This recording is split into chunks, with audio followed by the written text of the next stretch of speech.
Okay, so this is the calf muscles here. This is going to be the gastrocnemius muscle, this really big one here. And then what I'm going to do is I am going to just come in right like this and just remove this right here. And this muscle here is going to be the soleus muscle that's right there. Okay? That's going to be the soleus muscle that's right there. And then this is going to be my posterior tibial muscle,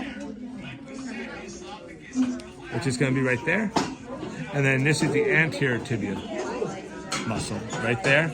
And then over here, this is going to be the fibularis muscle that you would see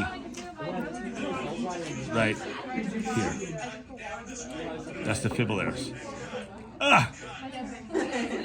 Okay, so there's the muscle of the leg. So that's the fibularis, also known as the peroneus longus, anterior tibialis, and then posterior tibialis, and then soleus is right there, and then gastrocnemius.